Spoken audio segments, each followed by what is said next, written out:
Early March 1915. The Yucatan sun poured over Jalisco, relentless and unforgiving. Dust rose from the cracked earth, twisting in small whirlwinds that chased each other across abandoned streets. In this quiet town, the revolution's scars were visible everywhere. Burned-out homes, fences shattered by bullets, and the occasional ghostly echo of laughter that had long since fled. Among the rubble, a young soldier named Wenceslao Moguel moved cautiously. He was 25, lean and hardened by months of conflict under Pancho Villa's banner. He had seen men die in ways that would have haunted most souls for life. Comrades falling beside him, in ambushes, friends vanishing in the desert, bodies left to the wind and sun. Yet there was something different about Wenceslao, a stubborn instinct to survive, sharpened by fear, necessity, and the quiet knowledge that giving up was never an option. That morning, he had scouted the outskirts of town, listening for the telltale sounds of cavalry or gunfire.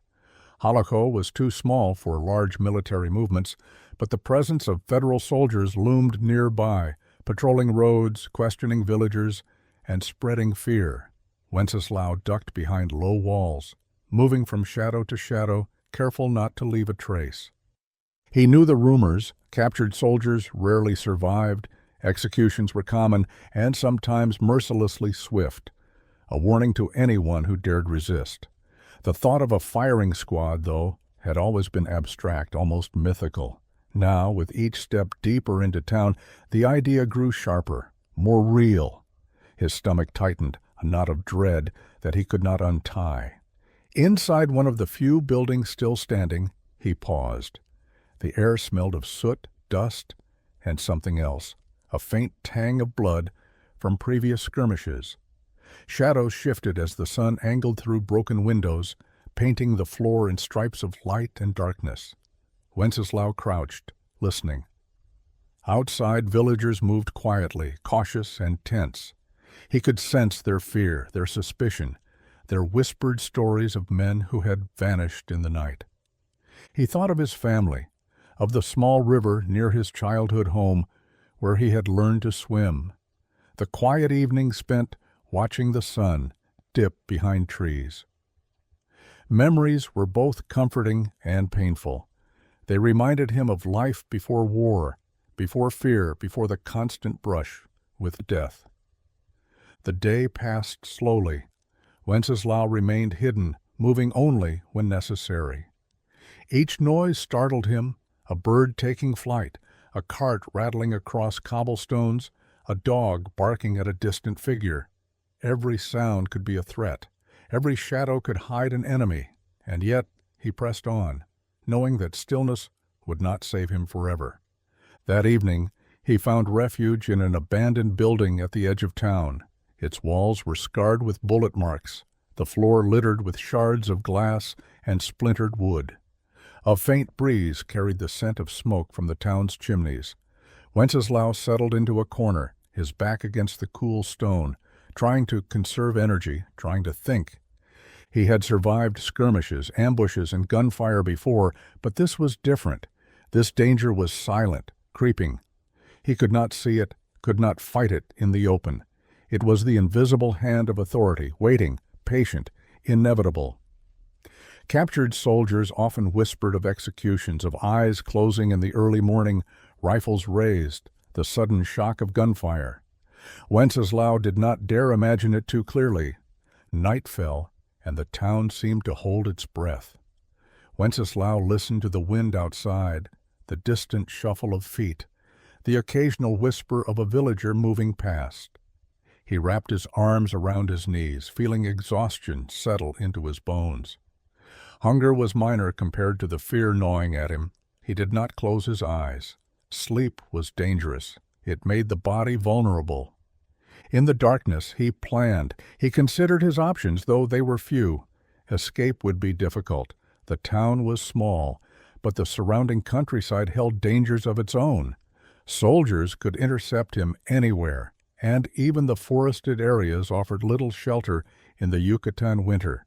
Every decision required precision, patience, and timing. Wenceslao thought carefully, refusing to panic, refusing to act too soon. Days passed. Wenceslao moved cautiously through Holoco, learning the rhythms of patrols, the routines of the soldiers, and the patterns of the townspeople. He observed the execution preparations from a distance, the digging of graves, the construction of wooden posts, the tightening of chains. Though he did not see himself captured yet, he felt the inevitability building, like a shadow stretching across the land. At night, he found abandoned barns, old huts, and hidden alcoves where he could rest. He scavenged small scraps of food, drank what little water he could find, and avoided any human contact. Every day was an exercise in patience, in waiting for the right moment. Every movement was deliberate, calculated, a silent defiance of the danger that loomed like a specter. Through it all, Wenceslao's mind replayed what he knew of the federal troops' methods. Rumors of executions by firing squad were common. Stories of soldiers surviving against impossible odds were rare. Almost mythical, yet the seed of possibility grew quietly in him. Maybe, just maybe, survival was not beyond reach. As the first week in hiding ended, Wenceslao had learned more about himself than he ever had on the battlefield. Fear was constant, but so was determination. Pain existed, but so did resilience. And somewhere, buried beneath the dread, a quiet voice reminded him that life could still be claimed from the edge of death. In the weeks ahead, that lesson would become more urgent. The firing squad awaited him. The soldiers were preparing. And yet Wenceslao Moguel had time now, time to observe, to plan, and to steel himself for what was to come. He did not know he would survive. He only knew he would not give up without a fight. Days passed quietly in Holoco, but quiet was deceptive. Wenceslao Moguel felt it pressing down on him, a weight heavier than any bullet. He moved cautiously, avoiding soldiers and villagers alike, learning the rhythms of the town. Every footstep echoed in his mind. Every shadow became a potential threat. Survival was no longer about hiding. It was about understanding the enemy, anticipating danger, and keeping fear at bay. On the third evening, the inevitable happened. A group of soldiers cornered him near the outskirts of town, their rifles raised, voices sharp with command. There was no escape this time. Wenceslao froze, his instincts screaming, but the realization sank in that he had been outmaneuvered. His hands were quickly bound behind his back, and he was blindfolded before he could protest. Every step into their holding area was measured, careful, each movement a reminder that his life was no longer in his own hands. The cell was small, dark, and damp. The smell of sweat, decay, and human misery filled the space. Others were inside, captured villagers, soldiers who had fallen into disfavor, men who had given up before the first morning. Their eyes, hollow and haunted, followed him. He had no illusions. They had all faced death in some form, and many would not survive the week. Time lost its shape in the cell. Days merged with nights in a haze of whispered conversations, footsteps echoing on distant floors, and the occasional bark of a dog in the courtyard. Wenceslao kept to himself, studying the guards, noting patterns, memorizing routines. Each guard shift, each sound, each flicker of light became part of a mental map he hoped would serve him later. Food was scarce. A meager piece of bread, a cup of water, barely enough to keep his body alive, he ate sparingly, conserving energy, keeping his mind sharp. Sleep came in stolen moments, short bursts in the dark corner of the cell. Even then he dreamt of violence, of ambushes, of men dying, of bullets finding him where he hid. The fear never left. It only sharpened. Through the nights, Wenceslao considered what awaited him. Rumors of the firing squad grew louder. Men in the cell spoke in hushed tones of those who had been executed in the square, their bodies left for hours in the sun as warnings to others. The stories were terrifying, but they also gave him a strange sort of preparation. He began to imagine the worst-case scenario, rehearsing it in his mind, wondering if he could endure it. The guards, confident in their control, grew careless over time. Small opportunities presented themselves: an unlocked latch, a loose stone in the wall, a momentary distraction in the courtyard. Wenceslao observed everything, storing it in his mind like precious treasure. Each observation was a piece of a puzzle he might need to escape. Each tiny detail was hope. He also began to study the other prisoners. Some were resigned, others desperate, and a few quietly plotting. Their moods were a reflection of the town itself, fearful, cautious, and tense. Wenceslao knew that alliances could be dangerous. Trust was a liability, but understanding human behavior was essential. He learned who to avoid, who to watch, who might inadvertently provide information about the guards' routines. As the days dragged on, the anticipation of his execution grew. He could hear the distant sounds of preparations in the square, hammering, digging, the rhythmic march of boots on stone. Each sound tightened the knot of fear in his stomach. Wenceslao had survived countless battles, but this was different. There was no plan, no strategy, no battlefield advantage. This was his life against the certainty of death, and the odds were stacked mercilessly against him. Yet he did not despair. In the quiet moments of the night, he visualized survival. He imagined crawling from the cell, slipping past the guards, and finding refuge. He thought of the countryside beyond the town, the hidden rivers and forests, and the possibility, however slim, of life beyond the walls. These thoughts were fragile, but they were enough to sustain him, enough to keep him awake, alert and alive. One night, as the wind howled outside and the moon cast pale shadows across the floor of the cell, Wenceslao allowed himself to plan. Not a full escape, he knew that was impossible at the moment, but small moves, testing boundaries, observing patterns, measuring distances. Every detail mattered. Every observation could mean the difference between life and death. By the end of the first week in captivity, he had memorized the guards' routines, learned the timing of the meals, and discovered small weaknesses in the cell structure.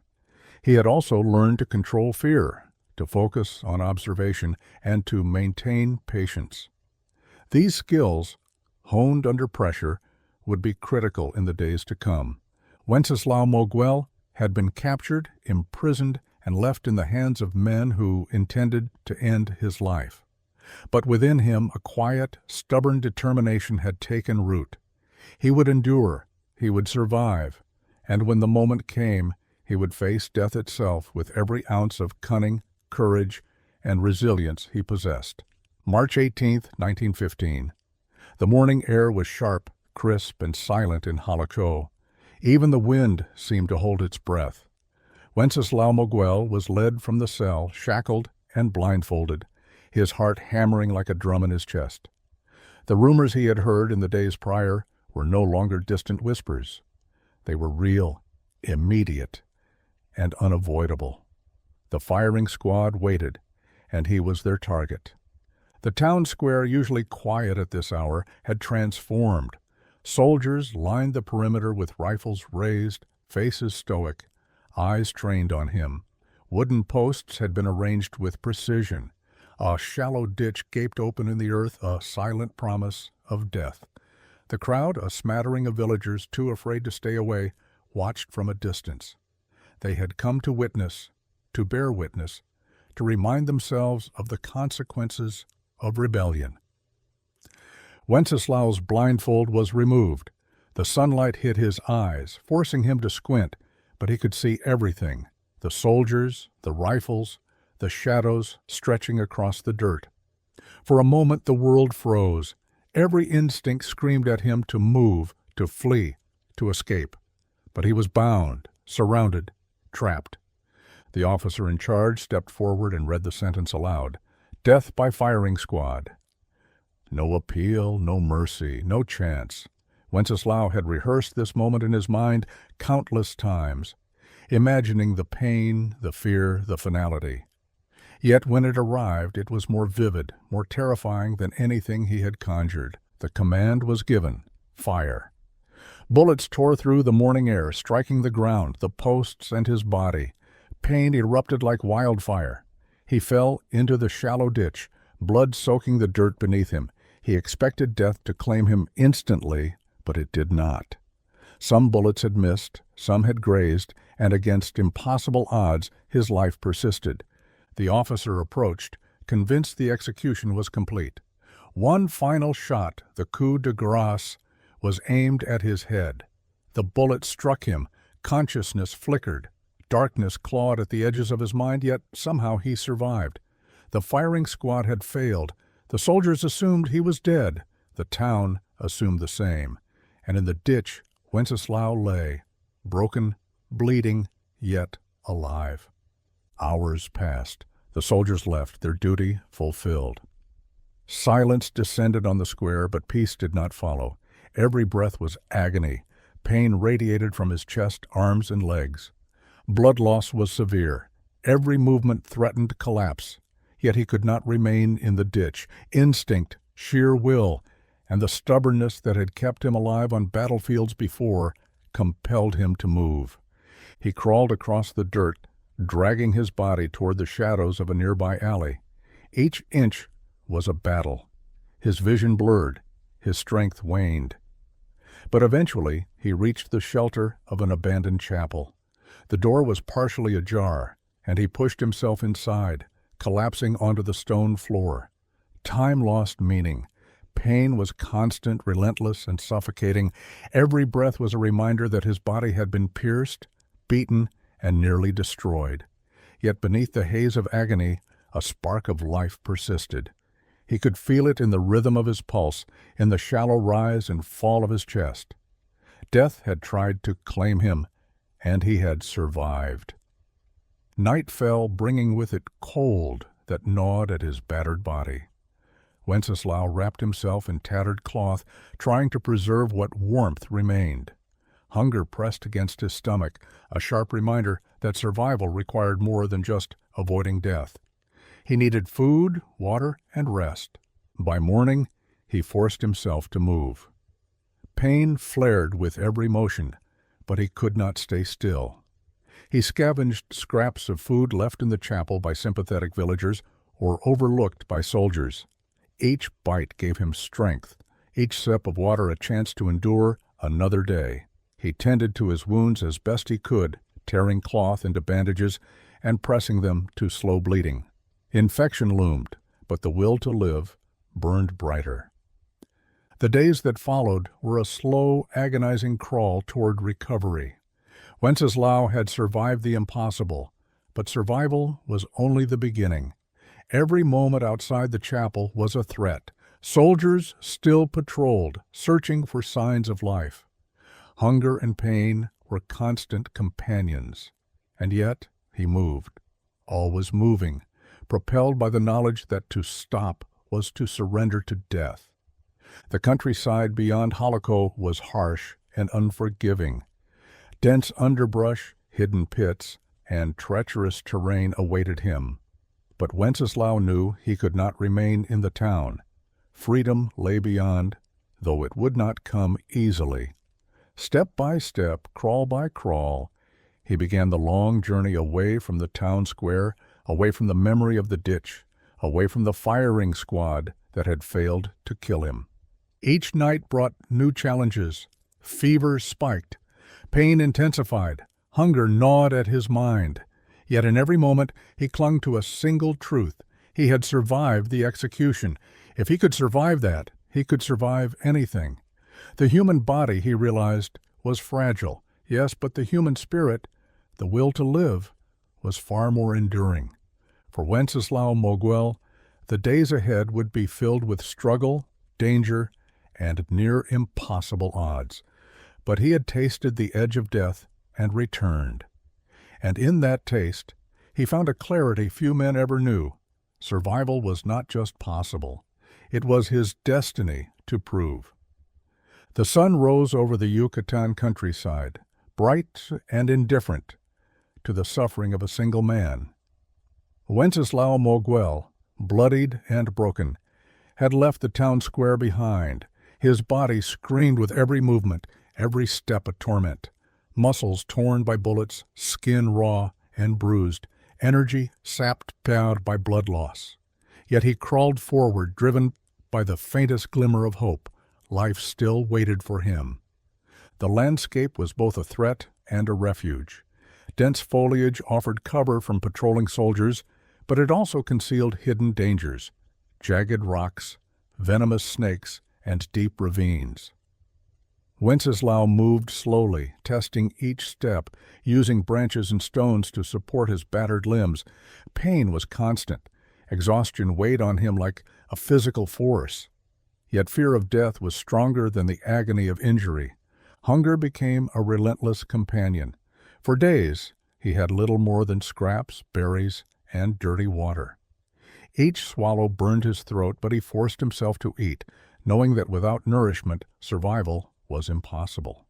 His body grew weaker, his vision blurred, and fever threatened to rob him of consciousness at any moment.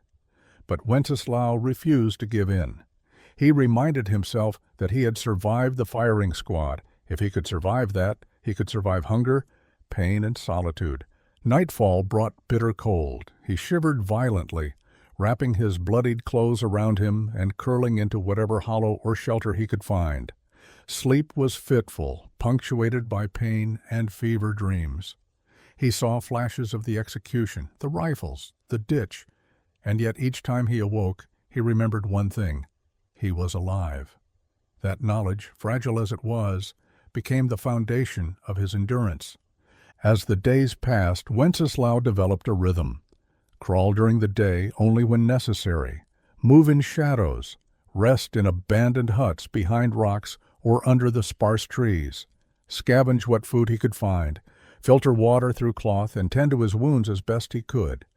Infection had set in, and pus and swelling made every movement painful, but he improvised, using leaves, cloth, and sheer willpower to keep from succumbing. Isolation pressed on his mind. There was no one to talk to, no voice to break the endless silence. The only sounds were the wind, the distant call of birds, and his own ragged breathing. Memories became companions: the river from his childhood, his mother's voice, the laughter of friends long dead or lost. They comforted him, but they also sharpened the ache of loneliness. Every step forward was both a physical and mental struggle. By the second week, he was forced to confront another danger: exposure. The sun's heat during the day burned his raw skin, and the nights grew cold enough to chill him to the bone. He learned to use every resource at his disposal: shadows for cooling, foliage for insulation, streams to soothe burns and clean wounds. Each day was a lesson in improvisation, a test of ingenuity and endurance. One day, crawling through a grove of dense trees, he found an abandoned hut. It was small, barely standing, but it offered shelter. Inside, he discovered remnants of food: a few stale tortillas and some dried beans. He ate ravenously, savoring each bite. Strength returned slowly, painfully, but enough to continue. Each meal, each ounce of water, was a small triumph, proof that life had not yet abandoned him. In these days of quiet struggle, Wenceslao's mind sharpened. He observed the flight of birds, noting which paths were safer to traverse. He watched the patterns of sunlight and shadow, learning where he could move unseen. He remembered the maps he had studied in earlier campaigns and began to plot a path toward towns or friendly villages that might offer aid. Each calculation was a gamble, but every step taken carefully increased his chance of survival. Hunger, pain, and isolation became routine. He counted days, not by the calendar, but by the fading or brightening of the sun, the occasional sound of distant footsteps, or the number of stars visible in the night sky. Each day survived was a victory. Each night endured a testament to his stubborn refusal to die. by the third week, Wenceslao's body was near collapse. Fever, malnutrition, and untreated wounds had weakened him. He stumbled, fell, and crawled over rocks and dirt, but his determination did not waver. Survival had become an obsession, a single-minded focus. Death had chased him once, but he had escaped. Now, every heartbeat was a defiance of that shadow. Finally, on the 24th day, he spotted signs of human habitation. Smoke curling from a distant hut, the faint sounds of voices, signs that the world outside had not forgotten him. With a final effort, dragging himself across the terrain, he moved toward the potential salvation that might finally end the relentless days of fear, hunger, and pain. Even as he neared safety, danger lingered. Soldiers could still patrol the area. Wild animals prowled in the forest. His body could give out at any moment. But Wenceslao Moguel, who had survived a firing squad, would not give in now. Each motion, each breath, each small victory over his frailty was a testament to the indomitable will that had carried him this far. By the 30th day, Wenceslao finally reached a small village hidden in the forest. Exhausted, bloodied, and on the verge of collapse, he was found by sympathetic villagers who recognized him as one of Pancho Villa's men. They took him in, cleaned his wounds, fed him, and offered a bed. For the first time in a month, he could rest without fear, though the memories of the ditch, the bullets, and the near-death experience lingered in every nerve. Wenceslao Moguel had survived 30 days alone after an execution that should have ended his life. Hunger, fever, exposure, and injury had not claimed him. His body bore the marks of violence, but his spirit had endured. In that village, among strangers who became saviors, he discovered the fragile, miraculous truth. Survival was possible, even against the most impossible odds. April 1915. Wenceslao Moguel lay in the small village, weak, feverish, but alive. The villagers had cleaned his wounds, fed him warm food, and tended to him as best they could. Each day brought small victories, a little more strength, a clearer mind, a deeper breath. His body, once broken and bloodied, slowly began to respond. His injuries were severe, some permanent, but the essence of survival, the will to endure, remained unshakable. Recovery was neither quick nor easy. Infections threatened, the lingering pain reminded him constantly of his ordeal, and nightmares of the firing squad haunted his sleep. Yet every time he awoke, he reminded himself of one truth: he had survived the impossible.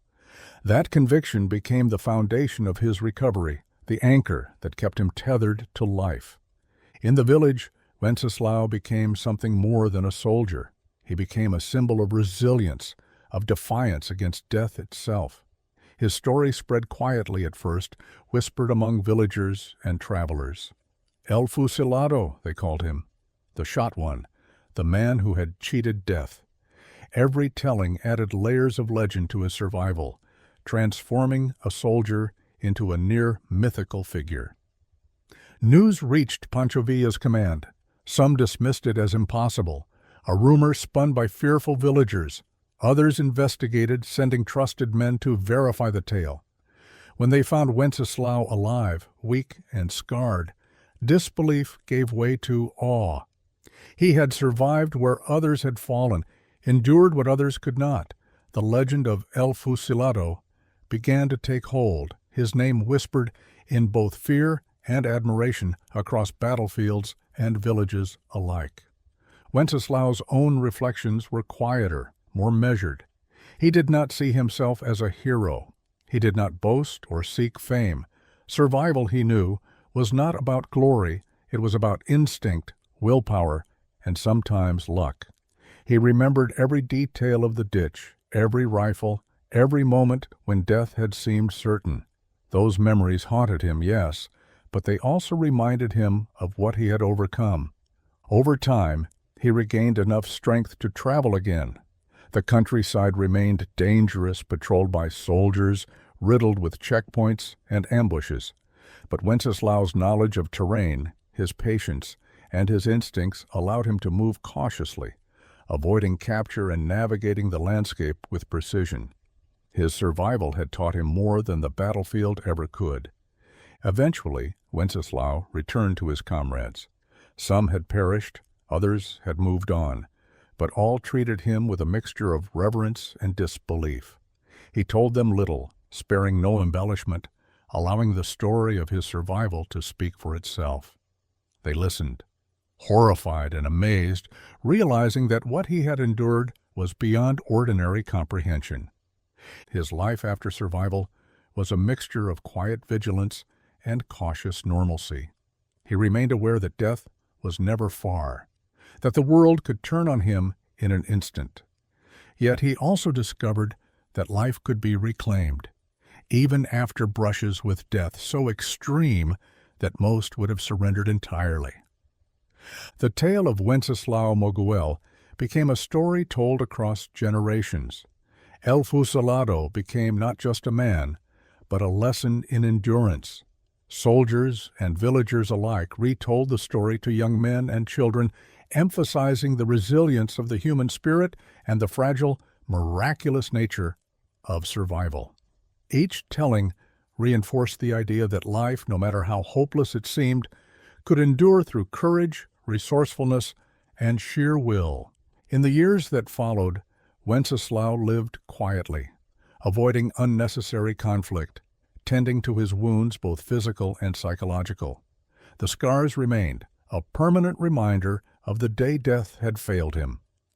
Yet with each scar came a story, a testament to what it meant to survive against impossible odds. He was a living monument to resilience, an enduring symbol of human determination.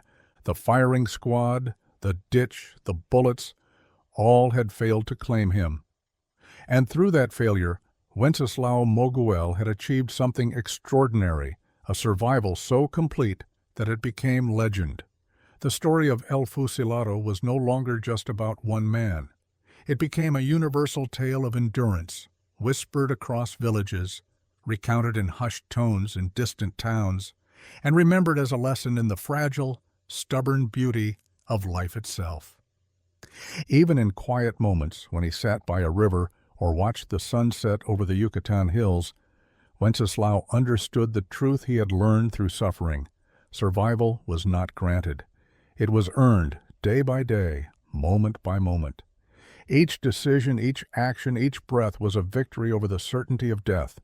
And in that truth lay a power no rifle, no firing squad, no execution could ever take away. Wenceslao Moguel lived to tell his story, not as a boast, not as a triumph of chance, but as proof of human endurance. 30 days alone, bleeding and broken, facing death at every turn, had forged a man who understood both the fragility and the strength of life. His legacy was not just survival, it was the demonstration that even in the shadow of death, life could persist, fierce and unyielding, when the human spirit refused to surrender.